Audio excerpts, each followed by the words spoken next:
सही तरीके से चली है, और जो माफिया हैं उन्होंने या तो प्रदेश को छोड़ने का काम किया है या वो जेल में है। तो योगी आदित्यनाथ जी के शासन में कानून का राज है, और ये ही आज विधायक जो पूजा पाल जी हैं उन्होंने सदन में बताने का काम किया, लेकिन समाजवादी पार्टी को ये सहन नहीं हुआ। और समाजवादी पार्टी एक जो महिला विरोधी मानसिकता की पार्टी है, जो पिछड़े विरोधी मानसिकता की पार्टी है, उसने आज पूरा पूजा पाल जी का निष्कासन करने का काम किया है, जो बहुत निंदनीय है। ठीक है, विजय उपाध्याय जी हमारे बीच में, वरिष्ठ पत्रकार। विजय जी, क्या पूजा पाल इस बात का इंतजार ही कर रही थी कि उनको पार्टी से निष्कासित किया जाए? पूर्व में अगर आप देखें तो उन्होंने क्रॉस वोटिंग भी की, समय समय पर लेकर वो तारीफ करती भी रहती हैं, और ये जाहिर सी बात है कि बहुत लंबे वक्त तक कोई भी पार्टी बार बार वार्निंग के बाद एक ना एक दिन एक्शन ले ही लेती है। लेकिन जिस पीडीए की पॉलिटिक्स को लेकर सपा आगे बढ़ रही है, पिछड़े समाज से पूजा पाल भी आती हैं, तो सदन के अंदर, हाउस के अंदर उनका सीएम योगी की तारीफ करना, क्या ये एक ट्रिगर पॉइंट साबित हुआ निष्कासन का? और चीजें तो पहले से थी ही। नहीं, देखिए, पूजा पाल का मामला, ये टाइमिंग बहुत इंपॉर्टेंट है। ये मानसून सत्र है और करीब 1.5 साल बचे हैं उत्तर प्रदेश के विधानसभा चुनाव में। सपा के जिन विधायकों ने राज्यसभा चुनाव में बीजेपी के समर्थित प्रत्याशी को वोट दिया था, उसमें से 3 पहले निकल चुके हैं और उसमें से एक पूजा पाल भी निष्कासित हो चुकी हैं। तो इन्होंने अपनी एक सोची समझी रणनीति इन्होंने अपनाई होगी, लेकिन महिला के तौर पे, विक्टिम के तौर पे, तो पूजा पाल का अपना स्टैंड जो है, निजी बातें जो उन्होंने कही हैं वो तो उनको कहना चाहिए, और उन्होंने कहा भी, और ये बात किसी से छिपी नहीं है कि वो विक्टिम है। और ये भी बात, जब टिकट पर चुनाव लड़ा होगा, जब सपा के टिकट पर, उसके पहले बसपा के टिकट पर उन्होंने चुनाव लड़ा, वो तो बीएसपी से समाजवादी पार्टी में गई थी। उनके पति भी बीएसपी से लड़े थे, और सपा की सरकार के रहते हुए उनकी हत्या हुई थी राजू पाल की, और फिर उसी सीट पर पूजा पाल के बजाय वहां पे अशरफ को टिकट दिया था समाजवादी पार्टी ने, और अशरफ जीते भी थे। तो राजनीति में अस्थायी दोस्ती दुश्मनी नहीं होती है, चीजें बदलती रहती हैं। जैसे आप देखिए कि कांग्रेस और समाजवादी पार्टी कभी नाराज हो जाती है, फिर कभी एक साथ आ जाती है। बहुत लंबे समय तक इनके साथ आपस में नहीं आए। 95 में बसपा और कांग्रेस एक साथ आई थी। तो ये क्या है कि राजनीतिक लोग अपनी सुविधा के हिसाब से अपने समीकरण फिट करते हैं। किस व्यक्ति को किस पार्टी में रहना, वो अपनी सुविधा के हिसाब से देखते हैं, और उसकी व्याख्या भी उसी तरीके से करते हैं कि नहीं भाई, हम तो ठीक हैं, पब्लिक जो है या दूसरे लोग जो उंगली उठा रहे हैं वो गलत है। बीजेपी के लिए एक अपर हैंड है कि पूजा पाल जो अगर उनके पक्ष में खड़ी होती नजर आ रही हैं, और जितनी हड़बड़ी समाजवादी पार्टी ने, मुझे लगता है नोटिस दे के हटाना चाहिए था, तो निकालना ही था। तो नोटिस दे के एक प्रॉपर क्रम बना के, तो शायद, नहीं तो बीजेपी तो उनको हाथों हाथ लेने के लिए तैयार होगी। उनको एक तरीके से मैं ये मानता हूं कि उनको विक्टिम के तौर पे और न्याय दिलाने के, अपने मसीहा होने की छवि के तौर पे उनका पूजा पाल का प्रचार भी हो सकता है। और जो पीडीए वाला बीजेपी समाजवादी पार्टी का जो समीकरण है, वो थोड़ा सा उसमें फर्क पड़ता है कि भाई एक महिला थी, अगर उसने किसी कारण से, वो निजी हित के कारण उन्होंने योगी जी की जो तारीफ की अपने निजी कारणों से की है उन्होंने, तो उसको भी थोड़ा ध्यान में रखना चाहिए। तो मेरा ऐसा मानना है कि पॉलिटिकल डिसीजंस कई बार चीजों को लंबी दूरी तक प्रभावित करते हैं, और पूजा पाल के मामले में यही है कि अशोक यादव जी, क्या ये टाइमिंग सही थी निष्कासन की? सवाल उठ रहा है क्योंकि विक्टिम है और एक तरह से पर्सनल इमोशन भी कनेक्ट हो गया। हाउस के अंदर बात रख रही थी, विजन पर चर्चा हो ही रही थी, लॉ एंड ऑर्डर उन्होंने सीधा खुद के साथ बीती घटना से कनेक्ट किया। तो क्या निष्कासन की ये टाइमिंग सही थी? इससे मैसेज सही गया होगा क्या?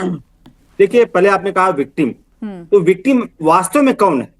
विक्टिम अगर इस पूजा पाल एंड जो 7 लोग हैं इनके साथ मिलाकर के, उसमें अगर विक्टिम कोई है ना आस्था जी, वो विक्टिम है इस क्षेत्र की जनता, विक्टिम है उनके क्षेत्र की जनता और पार्टी।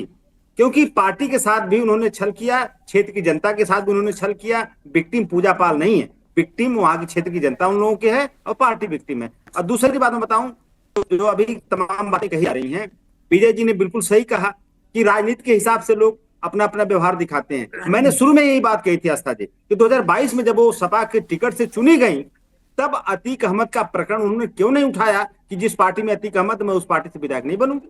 तब तो उनको लाभ दिख रहा था पार्टी में, मैं विधायक बन जाऊंगी। और आज घड़ियाली आंसू बहा रही, इसको क्रोकोडाइल टीयर्स कर सकते हैं, घड़ियाली आंसू ये है। अब क्षेत्र की जनता और पीडीए समाज जानता है, देखिए हमारी पार्टी ने मजबूर होकर के उनको निकाला, क्योंकि वो उस पार्टी के साथ समर्थन में दे रही थी, समर्थन दे रही अनिला थी। जी, अब अखिलेश यादव कह रहे हैं कि बीजेपी में टिकट पक्का करा लें या करा लेते पहले। देखिए ऐसा है कि इस स्तर पे समाजवादी पार्टी गिर जाएगी कि एक अगर विधवा सदन में खड़ी होकर, जो कि एक पिछड़े समाज से आती है, एक विधवा है, अगर वो विधायक बन गई, इन्होंने बहुत बड़ा एहसान कर दिया, उसे उसको टिकट दे दिया चुनाव लड़ने के लिए, है ना। इनकी जुबान देखिए आप, इनके शब्द देखिए कि किस प्रकार से एक गरीब पिछड़ी महिला जो कि विधायक बन गई इनको इतना कष्ट दे रही है। अभी ये विक्टिम की बात कर रही है, तो इनसे मुझे पूछना चाहिए कि आपके हिसाब से अतीक विक्टिम है, अशरफ विक्टिम है, या फरहान अहमद विक्टिम है, या अब्दुल कबीर विक्टिम है, रंजीत पाल विक्टिम है, इसरार अहमद विक्टिम है, जावेद गुलशन विक्टिम है, या आबिद विक्टिम है? बताइए, आपको बहुत कष्ट हो रहा है इन सब लोगों के लिए। 2 लोगों को तो डिवाइन जस्टिस मिल गया, बाकी लोग जो हैं, जो कन्विक्टेड है, वो जेल में पहुंच गए, बाकी भी पहुंचेंगे अपनी सजा काटने के लिए जैसे उनके ऊपर फैसला है। अनिला जी, मैं आपको इंटरप्ट कर रहा हूं, कुछ तो शर्म किया करें। एक महिला, गरीब पिछड़ी महिला, एक विधवा महिला, अतीक अहमद को जिस तरह से मारा गया, बन गई है, तो बहुत बड़ा एहसान कर दिया है। नहीं, आप लोग किस मुंह से बात करते हैं महिलाओं की? किस मुंह से आप लोग बात करते हैं पीडीए की? असलियत सामने आ गई ना। ठीक है, अतीक मरा तो बहुत दुख हुआ, अशरफ मरा तो बहुत दुख हुआ, ये 7 लोग जो हैं जेल में गए तो बहुत दुख हुआ। आज एक महिला ने खड़े होकर ये कह दिया कि उत्तर प्रदेश के मुख्यमंत्री की वजह से मुझे न्याय मिला, मैं विधवा, एक छोटी आयु में विधवा बना दी गई क्योंकि मेरे पति को गोलियों से भून डाला गया। ठीक है, अशोक यादव जी, उसके बाद सुधा मिश्रा जी। 20 सेकंड अशोक यादव जी, फिर सुधा मिश्रा जी। जी बस जी। देखिए, पूजा पाल जी ने उस पार्टी के साथ जाने का काम किया जिस पार्टी ने, अभी वो कह रहे मुझे न्याय मिला मुख्यमंत्री जी, वही मुख्यमंत्री जिसको आप कह रहे हैं व्यक्तिगत रूप से आपको न्याय दिए, वही मुख्यमंत्री पीडीए के साथ सबसे बड़ा न्याय कर रहे हैं। वही मुख्यमंत्री आज आरक्षण छीन रहे हैं, आज स्कूल बंद कर रहे हैं। वही मुख्यमंत्री 69,000 शिक्षक भर्ती जैसा आरक्षण लूटने का काम किया। आप पूरे पीडीए समाज के साथ मुख्यमंत्री इनजस्टिस कर रहे हैं, अन्याय कर रहे हैं, और आपके साथ न्याय हो गया तो कह रहे हैं कि हमारे साथ तो पूरा पीडीए समाज के साथ न्याय हो गया। न्याय हुआ नहीं है। आपने कहा ना न्याय किया मुख्यमंत्री जी ने कानून की हत्या करवाई है। मुख्यमंत्री जी ने इस देश के न्यायपालिका का गला घोंटा है। जिस तरह से अतीक अहमद को देखिए मारा गया, ये मुख्यमंत्री जी की वजह से, उनकी सरकार की वजह से एक कानून की हत्या, अदालत की हत्या है। देखिए आस्था जी, देखिए मैं 10 सेकंड, जिस तरह से इस देश में व्यवस्था है, इस व्यवस्था पर भी कुठाराघात उन्होंने किया, उनकी सरकार ने किया। सरकार कोई गिरोहबंद माफिया नहीं होती है। सुधा मिश्रा जी। आस्था जी, सबसे जरूरी जो प्रश्न है उनके उत्तर न तो अनिला बहन दे रही हैं, न तो उस प्रश्न पे वो पहुंच रही हैं। ये बार बार महिला और विधवा जिन शब्दों का प्रयोग कर रही है इस देश में, हर वो बेटी, हर वो माँ जिसके पति को कैसे भी जिस तरह से मौतें हो रही हैं, आस्था जी आप भी जानती हैं, वो सारी औरतें जो अपने पति को खो चुकी हैं सब पीड़ित हैं। लेकिन इन लोगों को जो सिचुएशनल देखना होता है अपने अकॉर्डिंगली, इस देश में राह चलते किसी की हत्या हो रही है, बेटियां नंगे मतलब दिव्यांग बेटियां भाग रही हैं, उनकी बलात्कार हो जाते हैं, तब वो बेटियां इनको असहाय और नहीं दिखती हैं। तो जिस देश में आप अपने सिचुएशनल उस पे आके इस तरह की बातें करेंगे, आज सबको पूजा जी जो भी लग रही हो, टिकट क्यों नहीं दे दिया था? दे देते हैं लोग, वो जीत गई होती। आज अनिला जी को याद आ रहा है कि बेचारी ये है, बेचारी नहीं है, वो अपने आप से लड़के आगे बढ़ने वाली स्त्री को प्रतिनिधित्व कर रही थी।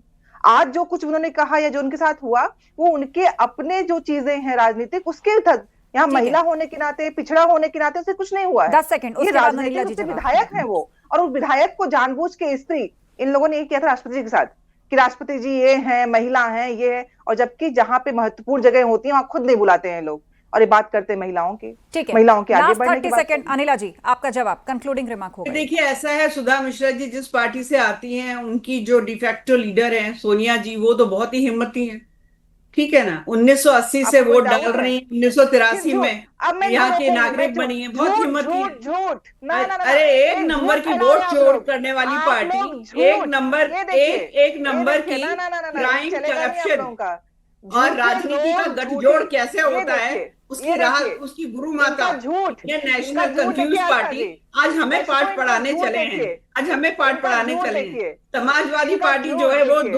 दुख व्यतीत कर रही है कि कैसे अतीक को मार दिया, कैसे अशरफ को मार दिया, अरे मुख्तार कैसे मर गया, झूठ फैला रहे हैं लोग। जो बोलना है यही बोले पब्लिक फोरम पे। कांग्रेस पार्टी ये देख लीजिए, अरे माफिया डॉन को पालने वाले आज हमें बता रहे हैं सोने के बारे में। ये लोग कितने झूठे हैं ये सामने आपको दिख रहा है। मुझे लगता है निजी आरोप प्रत्यारोप से बचना चाहिए, निजी आरोप प्रत्यारोप से बचना चाहिए। विषय पर रहिए, अपने अपने फैक्ट्स रखिए। ऐतिहासिक चर्चा यूपी के विधानसभा में हुई है, 24 घंटे की लगातार चर्चा।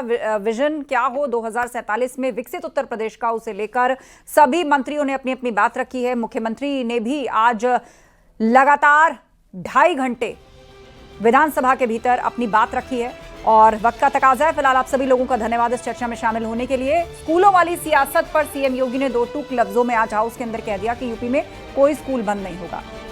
उधर एसपी की विधायक पूजा पाल ने सदन के अंदर सीएम योगी की तारीफ की, माफिया विरोधी नीति, लॉ एंड ऑर्डर की तारीफ की, तो समाजवादी पार्टी ने फौरन पूजा पाल को निष्कासित कर दिया। इसके बाद एक बार फिर से माफिया पर एक्शन और संरक्षण के वार पलटवार के बीच नई सियासी बहस शुरू हो चुकी है। महाबहस में इतना ही, खबरें जारी हैं, बने रहिए हमारे साथ।